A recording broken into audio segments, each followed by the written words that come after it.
Welcome back, everybody. Today we're going to be taking up the subject of economics again. Our question will be, why might merchants and some states have had a mutual interest in supporting mercantilist policies? Okay, so write that question down and grab a pen and paper or whatever medium you use, and we'll start here. I want to start with the rise of merchant companies.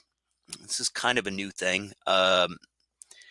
Didn't really exist in the Middle Ages. And if they did, they were pretty small scale, family organizations. We're going to see in this area of the 17th and 18th century that the merchant company becomes a very formidable thing. One of the things I want to do is I kind of want to draw off of what we were doing last time. So when we talked about economics last time, we talked about the beginnings of the market economy. And this is a process that really continued to develop throughout this period. And which is still developing today. One of the things that I want to talk about is, so we talked about trade between maybe town and the countryside last time, right? So kind of a small scale, local, or maybe regional thing. But this was only the beginning of the process because there's not really any reason to say that you have to get your food from nearby, right? And so as the market economy developed, one of the things that we start to see is the rise of European crop specialization. That is an entire region which devotes itself largely to the production of some sort of a crop. All right. Now, this region will produce way more of this crop than any of the towns or cities nearby can use. And so they'll be traded internationally. All right. And so you're really producing not so much for a local market and definitely not for personal consumption here, but you're producing for an international market. There's a couple of reasons why this would happen. And the most important is that some areas have a natural climatic advantage toward one crop or another. In other words, the soils in that area have certain chemicals or certain minerals that lend themselves to growing a particular crop, or maybe the climate in that area favors it. And so, for example, big parts of France devote themselves to the production of wines. All right. We're still familiar with French wines being the gold standard today, right? And so this is a process that begins. Now, obviously, the people who grow these can't just drink wine every day, as fun as that may sound, right? They have to trade, and a lot of times they're going to be trading for things that are coming from far away. Portugal's another country that was highly involved in the wine trades. Other areas maybe did olive oil. So like Italy and Spain have a great climate for olive oil. The soil produces that well. And so they will dedicate themselves largely to the production of olive oil before the market. And of course, these countries still produce other things, but this becomes kind of what they're known for. Other places like the Netherlands, which is located on the sea, in the North Sea, which is a very rich fishing ground, devote themselves to the herring trade, type of fish. Eastern Europe has big agricultural estates that grow grain, which is a staple, right? They sometimes call these cereals, right? Wheat, barley, and that sort of thing. And so Eastern Europe which grows these all-important grains, is actually going to begin to feed Western Europe. That is, the cities of Western Europe start to become so big during this period that they can't really support themselves by the local countryside. And so they become very reliant on Eastern European grains. And, the folks in Eastern Europe might get wines from France to compensate them, or at least the lords will, the peasants won't. Okay, so the point here is Europe is becoming very reliant on trade, increasingly reliant on trade. In other words, once you start depending on another place for your food source, if that's suddenly cut off, your people start to starve. And so merchants will become a very critical link in this process. To some degree, they keep their localities alive and surviving. Okay, well, what became known as the carrying trade became critical to this. And carrying trade is just what it sounds like. It means carrying things from one place to another.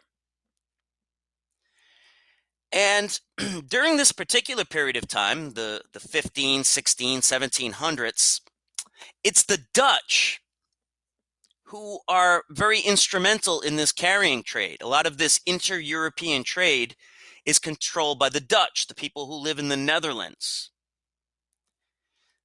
So something like roughly half of all the ships during this period of time are owned by the Dutch. And so the capital of the Netherlands, Amsterdam, becomes a major trade emporium. It becomes a place where all of the goods of the world, or especially Europe, are brought, right? So the Dutch merchants will go to France and buy wines. They'll go to Italy and buy olive oil. Other merchants will bring stuff from the East, but they'll all converge in Amsterdam and trade things off. And so Amsterdam becomes a major international hub for this stuff. And the Dutch actually contributed to this by producing stuff themselves. So sometimes they'll get raw materials in, and the Dutch will work them over and then resell them. Well, critical in controlling all of this trade becomes the formation of joint stock companies. Now, a joint stock company is the predecessor for the modern day stock exchange. Now, they start off pretty modestly, nothing like, the New York Stock Exchange today, but they begin as a way for investors to pool their resources. So buying a ship is really expensive. Outfitting it with a crew, giving them the provisions they're going to need for their voyage is really expensive. And it's really a lot more than most merchants can actually produce at one time. Furthermore, it's risky. You could invest your whole life savings into one expedition, but if things go wrong, well, then you're kind of in trouble because you've just lost your whole fortune. And so the joint stock company is a way for investors to pool their money together. And so what you do is you sell shares in something. Say it's going to cost $100,000 to finance a boat, its crew, and everything it's going to need. Now, if it works out, maybe you can double that. You can make $200,000. But you don't have $100,000. Or if you do, you don't want to risk it all on one venture. And so what you do is you buy shares in a particular company. Depending on how many shares, So maybe for this voyage that's going to cost $100,000, they're going to sell 1,000 shares. And so it'll be $100 a share. And so you have $1,000 that you want to spend on it. And so you own 1/100th of that $100,000 voyage.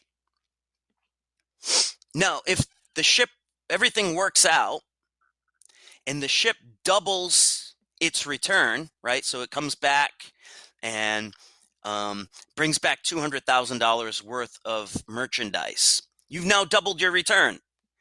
And so you now, for your $1,000 investment, you've now made $2,000. That makes sense? Conversely, let's say things go horribly wrong and there's this terrible storm and the ship goes down. You've now only lost $1,000, right? And so you can invest in several of these, right? Which is what wise investors do, right? Okay, well, this proves to be a great way of financing voyages, right? People, merchants, even non-merchants have maybe spare money lying around. You can put that in your mattress or bury it in the ground, but investing becomes a way for people to put this money to good productive use. And it turns many of the Dutch into investors. And so more than any other nation at this time, it's the Dutch who are into this investing and into these joint stock companies. And the Dutch create several. Probably the most famous is the East India Company. There's also West India companies and um, other countries get into the act. And so there are several East India companies. The British East India Company is famous, and so on and so forth. Okay, well, so far we've been talking inter-European trade, but the 18th century is also going to see the rise of global trade all over the world. Now, the 18th century wasn't the beginning of colonial empires, European colonial empires. They had actually existed really since the 1400s. The Portuguese and then later the Spanish actually kicked this process off in the 14 and the 1500s.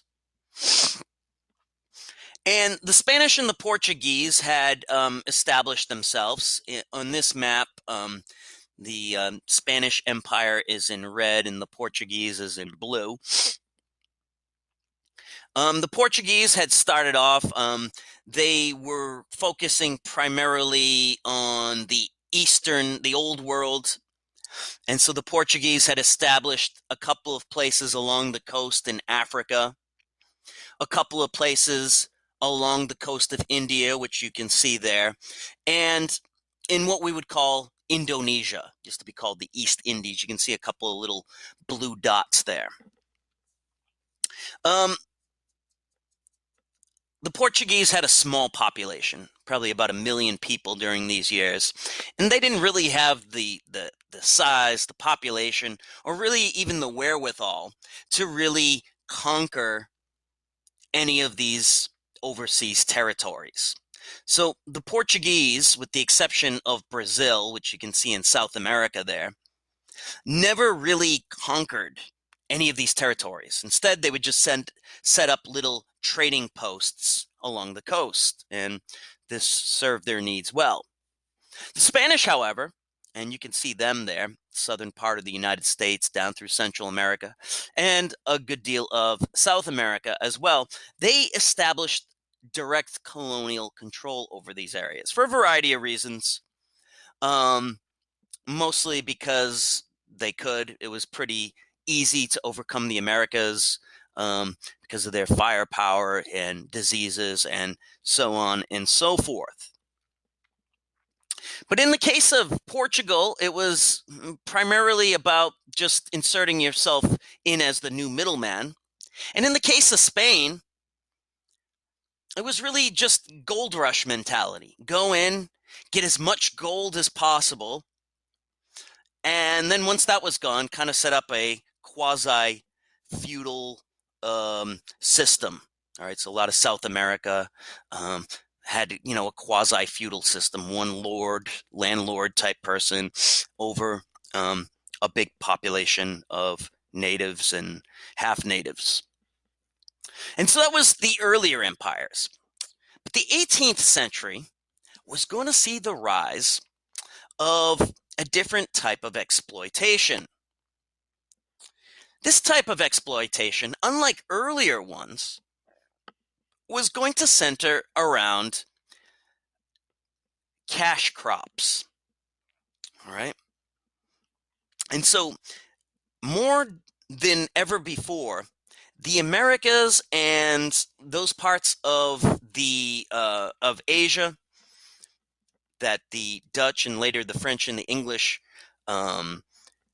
became the colonial rulers of, were going to produce cash crops for the markets. Again, earlier, in the case of the Portuguese, it was just being the middleman. The case of the Spanish, it was how many tons of gold and silver can you pull out? But in this case, they were going to be producing for the market. In Indonesia, Indonesia would become part of the Dutch Empire. They would seize most of that away from the Portuguese. And it would be growing spices. So whereas the Portuguese would just buy it from the locals and then sell it, in the case of the Dutch, they actually conquered a good part of Indonesia, put the natives to work in almost slavery-like conditions, and they grew spices directly themselves for the market. And the Dutch, the English, the French were also going to become very involved in the West Indies. We would call that the Caribbean these days. And that was primarily for sugar production. Sugar was incredibly valuable in the 16 and 1700s. And so they would set up these sugar plantations and they would grow these for the market. Now, working on these sugar plantations was not a fun place to work. If anyone's ever been to the Caribbean in the summer, it's like 100 degrees. It's like 100% humidity. And European diseases had killed off many of the natives of the Caribbean. Some of you may or may not be aware, but for a variety of reasons, the natives of the New World were very susceptible to European diseases, and massive amounts of them had died off when Europeans had got there.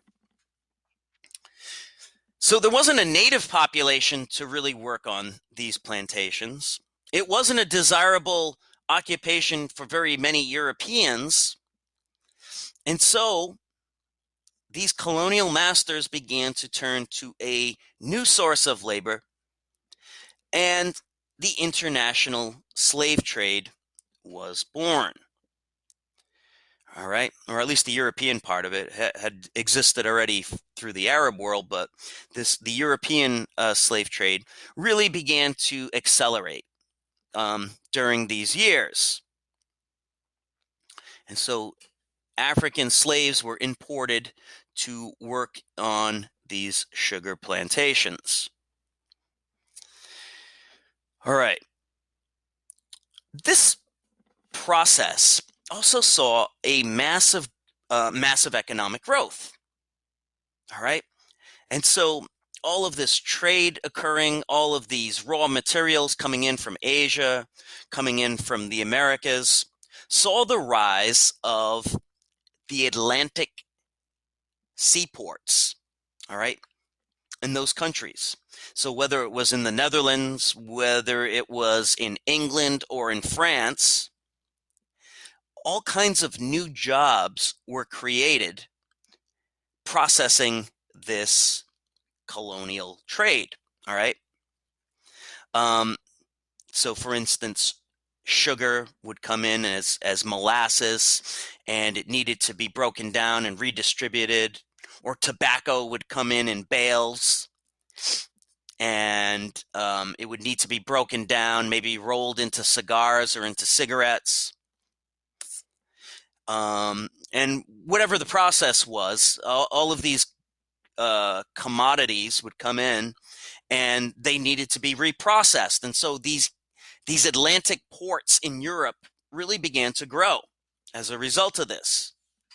And if it wasn't directly dealing with the cargo that was coming from overseas, it was supporting these merchant ships. And so rope makers, right? Ships need ropes, and sail makers and shipbuilders and all sorts of ancillary jobs that were related to this. Now, from the state's perspective, this was a massive source of revenues, right? Because oftentimes states would put custom duties on trade coming from overseas, right? And you may remember that a duty is like a tax. It's a tax that you put on, and this goes directly to the government. And so this was a great source of income if you were a king or whatever your government was, right? The more trade that you have coming through these ports, the more your customs officials are taxing them and raising revenues off of them. And the state saw massive windfalls through indirect taxation. And so this was a great thing. All right. Well, so far we've been talking about trade, but I also want to talk about industry.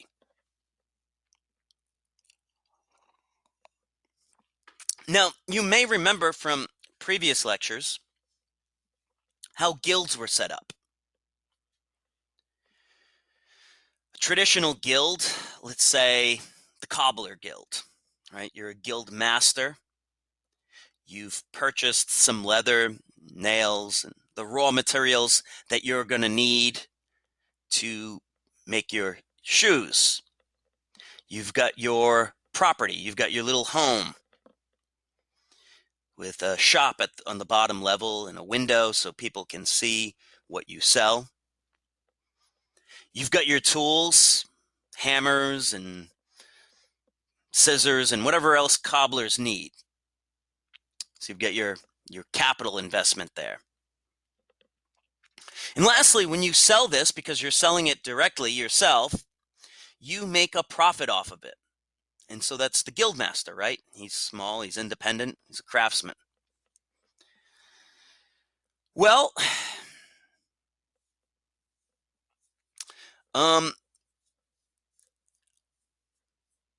that's how a traditional guild would work.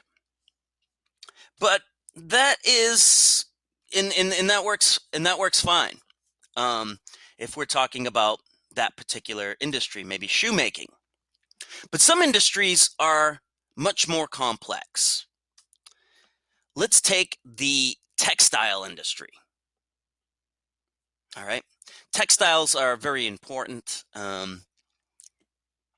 If you think about textiles, especially high-end textiles, or textiles of any sort are important because because everybody requires clothing, right? After food, clothing is a necessity, and so textiles are always a big industry, right? I mean, people can live without fancy furniture. People can live without jewelry, but everybody needs clothing of some sort. Again, a lot of this was made at home in the old days, but increasingly people are buying more of their needs on the market, right? Furthermore, in the case of high-end textiles, they have a high value to weight ratio. What does that mean? Well, if you're a merchant you want to carry things that are easy to carry and sell for big profits, right? I mean, selling cinder blocks isn't very profitable. You load up your cart with cinder blocks. It's really heavy. You got to feed your horses and mules a lot. And then you got to sell them, and it cost you more to feed the horses than it did to carry the cinder block. So they're not really a great item. But if I had you trucking Versace suits or something like that, they're pretty light and they sell for a massive profit at the end. All right. Another thing about textiles is it's an incredibly complex process. It's not like shoemaking, where you just take leather and cut and nails and you get shoes at the end. It's a multi-stage process. In the Middle Ages, textiles, wool starts off on the back of a sheep. And so the first stage are shepherds who feed and raise and probably shear the sheep. So you get a big pile of raw wool, bales of wool. Well, somebody would then take that wool and you would card it. Probably haven't heard much of carding, but carding is a process where you wash and you straighten out the wool's hair. Wool's hair is kind of coarse, and a sheep's hair is kind of coarse and woolly, and you need to straighten out the fibers. And so you have these like dog hair brushes almost, and you straighten that out and you keep working off the wool and get out all the tangles out of it.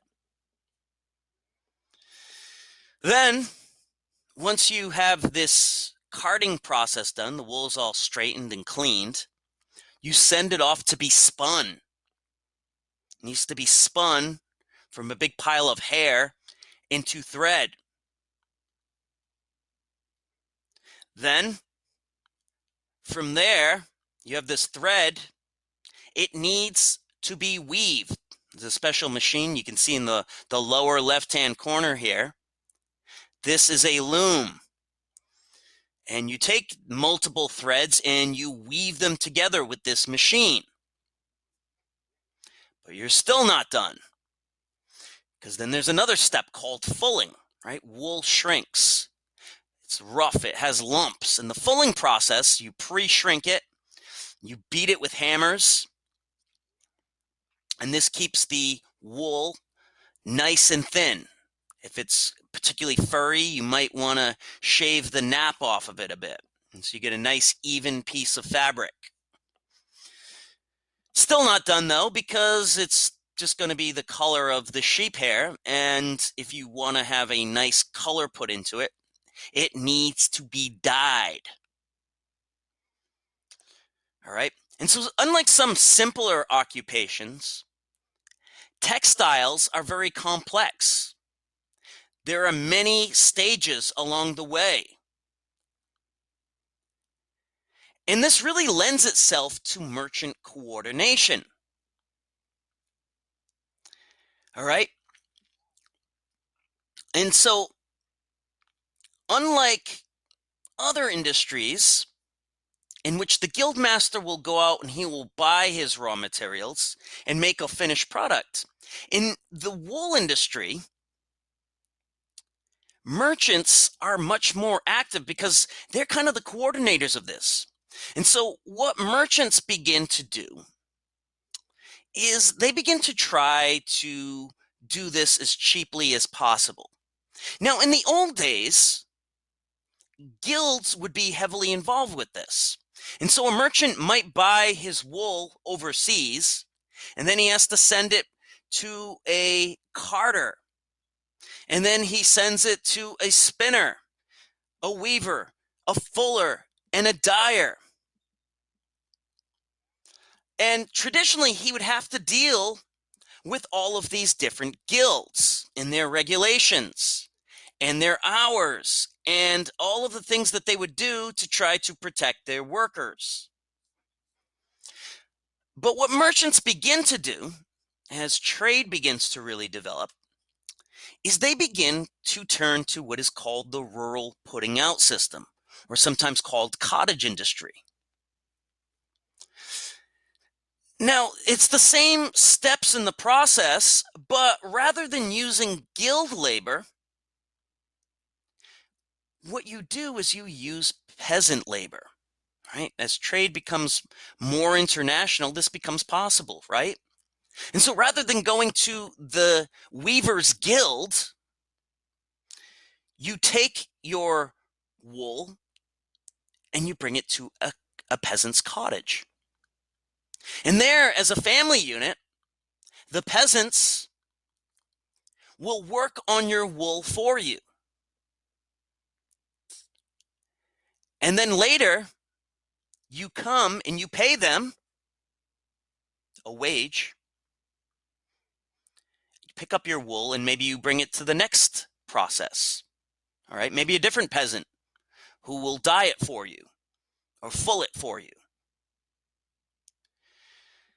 So what's the benefit of this? Why? Think to yourself, why would a merchant want to do this? Why use peasants instead of guild labor? Well, if you're thinking flexibility and cheaper stuff, then you guess right, right? Because peasants aren't in guilds. Remember, guilds try to protect their workers, and so they'll have to go through the guild, you have to pay a higher wage.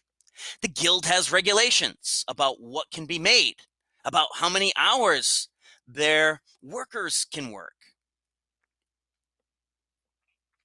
Peasants, though, they're not really bound by that.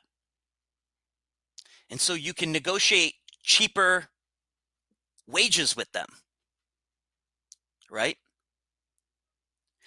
Peasants, well, you tell them what you want, and they have to make it the way you want it, right? Unlike guilds, we've got a way we do it, and that's it. But not with peasants, right? And if they do give you any problem, well, you just go to a different peasant, right? And so it gives you a lot more flexibility, and it's a lot cheaper as a merchant. And of course, you want to undercut other merchants, and so you want your product as cheap as possible. All right.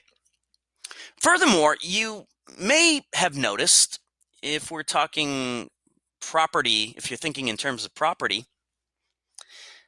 unlike a traditional guild, where it's the guild master who makes a profit at the end of this, in the case of the rural putting out system, who makes the profit at the end? It's not the worker, it's now the merchant. Okay? Now, peasants are just, happy to have this extra source of income because they're struggling. But who might have a problem with this? If you guessed guild workers, then you're right. So this begins to cause a lot of friction because, their cushy, protected jobs are now under threat from this system. And they don't really like it much, but I'm going to see merchants are pretty powerful people, so. Another phenomena that we start to see is the rise of the cotton industry. Really beginning in the 18th century, something called calicos. These are fancy garments from the East, particularly from India. And so these are made with cotton. They're usually very brightly colored, and so they'd really stand out alongside the very drab things that people would have worn in, say, like the 1600s. If you can imagine in your mind, 1600s dresses like brown and green, earth colors. But when we get to the 18th century, people wear these very brightly colored clothing, and this is inspired by India. And so these, unlike what Europeans traditionally wear, these Indian calicos which were imported into England in particular, and then the rest of Europe, were made of cotton. The East India Company, this was one of their big imports. And these things were light, they were colorful, you could print patterns on them very easily. They were cheap,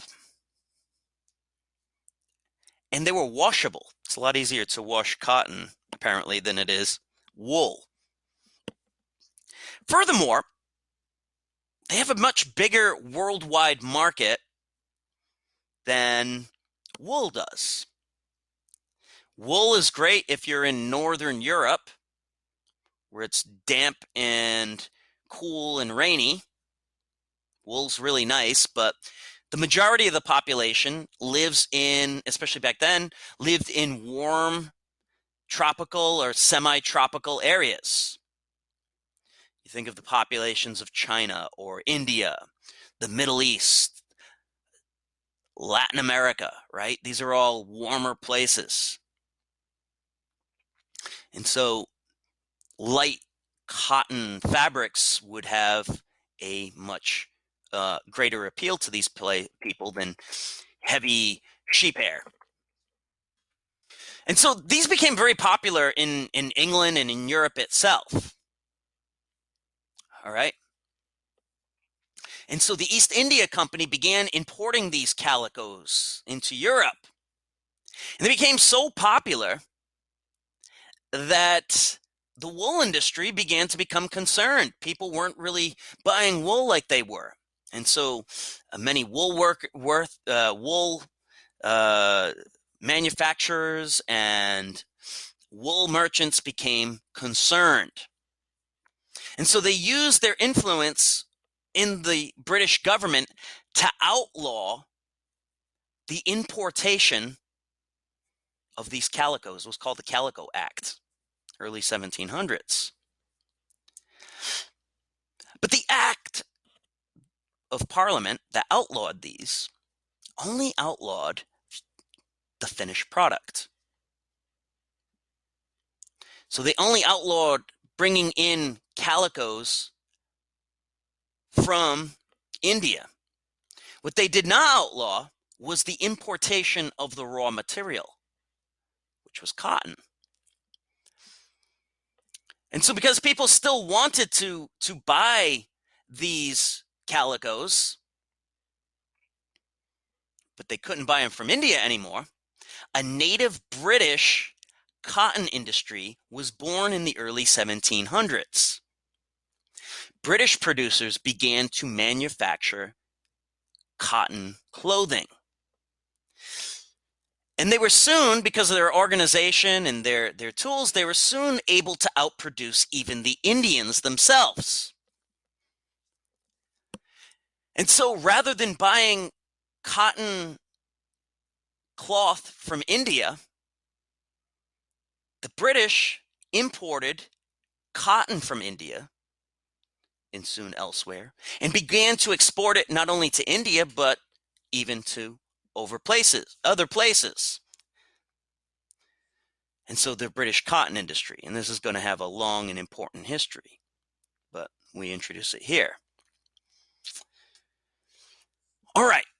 Well, I want to introduce you to an economic theory called mercantilism. And mercantilism is a philosophy on the economy. And it was a philosophy that was very popular at this time, not only with government officials, but also with many merchants. The belief of mercantilism is that there is a limited amount of wealth in the world. All right. And so mercantilists assumed that gold and silver and precious metals was wealth. In other words, it makes sense on the surface, right? If someone has a lot of gold in their bank account, we would say, yes, this person is wealthy. But there's only a limited amount of precious metals in the world. And so you can think of it almost like a pizza pie, right? So in other words, if we have a party and there's 10 people at the party and we order a pizza with 10 slices, if everyone got one slice, everybody would have an equal amount. But if one person ate 5 of the slices, half the pizza, that meant everybody else would only get half a slice. And so the idea is there's only so much gold and silver in the world, but some countries like Spain early on, because of their discoveries in the Americas, were kind of hogging it all. And other countries wanted to get in on this. So, the way it looked in the 1600s anyways, it looked like Spain was winning, right? And so other countries wanted to get in on this gold. And so they began to foster policies that would ensure that they got some of this gold, this worldwide gold supply. So how do you get more gold? Well, so even way back when Spain had all this gold coming in for the Americas, they needed to buy things. Spain didn't produce everything they needed. And so people began to recognize, well, some of this gold is making its way to the Netherlands or to England because the Spanish are buying things. And so one of the things that mercantilists believed was that you could make internal improvements in your country that would make products from your country more desirable. So people from other countries would buy your products. All right. And so maybe if we think of like a textile, right? You want to sell textiles to other countries. Well, if you are using exclusively guild labor, but the other country is using the putting out system, then your goods are going to be more expensive compared to the other country. If it's difficult for your merchants to get around because of bad roads, well, this is going to make goods from your country more expensive. If there's a lot of customs duties inside of your country, remember, because of feudalism, oftentimes there would be tolls within a country. A lord would try to get tax merchants that were passing through his territory. If you have to pay many of these tolls, it's going to make your trade in your country more expensive and your goods more expensive. And other countries probably won't want to buy your stuff. And so some countries who are involved in trade, their governments actually begin to do things that will reduce the cost of goods so that their merchants will be the one that thrives. So maybe start building roads, build more bridges so that your merchants can get around. Maybe you will try to suppress guilds in your country. Maybe you'll try to promote new industries. All right. And so this means that if you do these things, the thinking is that goods from your country will become more competitive internationally. And so that some of this gold that's out there will begin to filter into your country.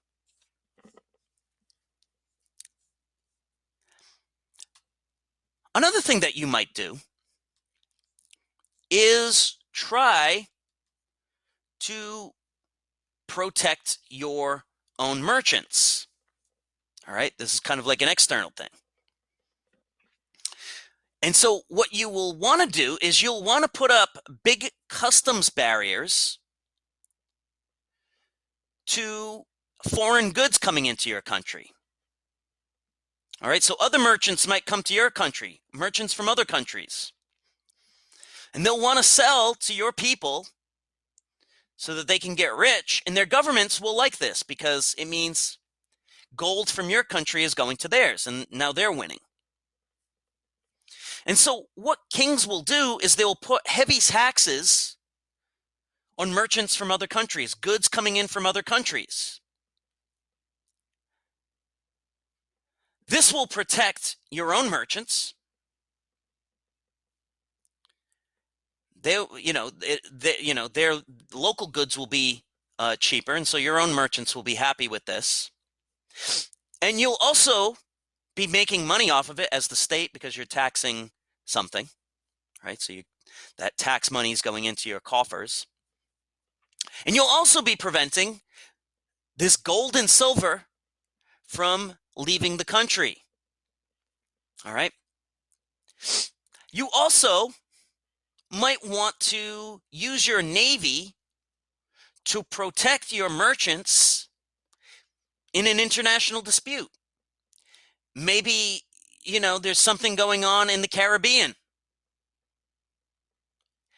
and your own merchants are having a hard time over there. Maybe it's another government. Maybe you're French, but it's the British government that's harassing your merchants. And so you'll want to develop your navy so that you can go and protect your merchants overseas, right? Because they're bringing in jobs and they're bringing in money into your economy. All right. And governments also see it as in their interest to protect merchants and get a big merchant shipping industry going. Because in times of war, merchant ships can be turned into naval power. All right. And so there's a number of reasons why kings and governments will want to protect their merchants. All right. And a lot has to do with this philosophy of mercantilism, right? You want to keep the gold in your own country. And so the 18th century, its colonialism is really marked more than ever by trade. And probably the most famous trade triangle or trade pattern is what's called triangular trade. This was particularly famous among the British, right? And so what would happen is British merchants would leave Britain with manufactured goods. They might have textiles with them, cotton textiles that they're now making. Maybe rum. Maybe manufactured goods, guns, or something else. And what they'll do is they'll go to Africa with these goods.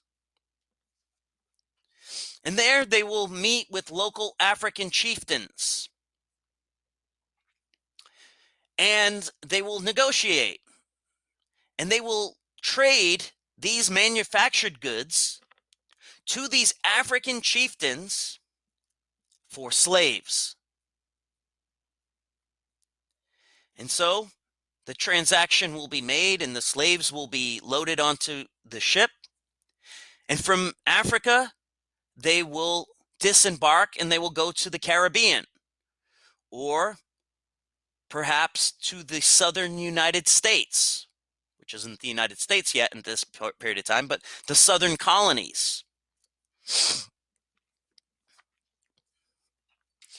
And from here, they will trade the local plantation masters these African slaves, which they need as labor, for raw materials, sugar, tobacco, cotton. And all these goods will be loaded onto a ship and sent back to Europe, where they will be manufactured, and the process will keep going on and on.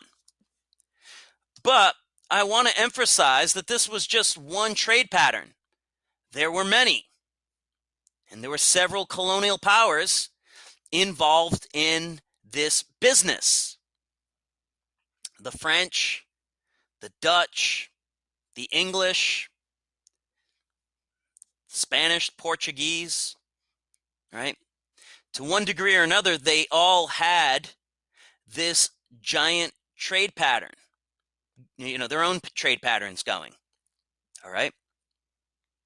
Now, the last thing you really wanted was another country trying to get in on your trade. In other words, once you claimed an area as your colony, you didn't want foreign merchants coming and getting in on your trade, right? Because that was against the ideas of mercantilism. And so you would do your best to keep out foreign rivals. You would use your navy to patrol your coastline and try to crack down on smugglers, trying to, foreign merchants, trying to get stuff out of your territory. And so you try to keep out rivals. And if necessary, you will go to war to protect this vital part of your economy, right? And your own merchants will be cheering you because they also don't really appreciate the foreign competition either. Okay.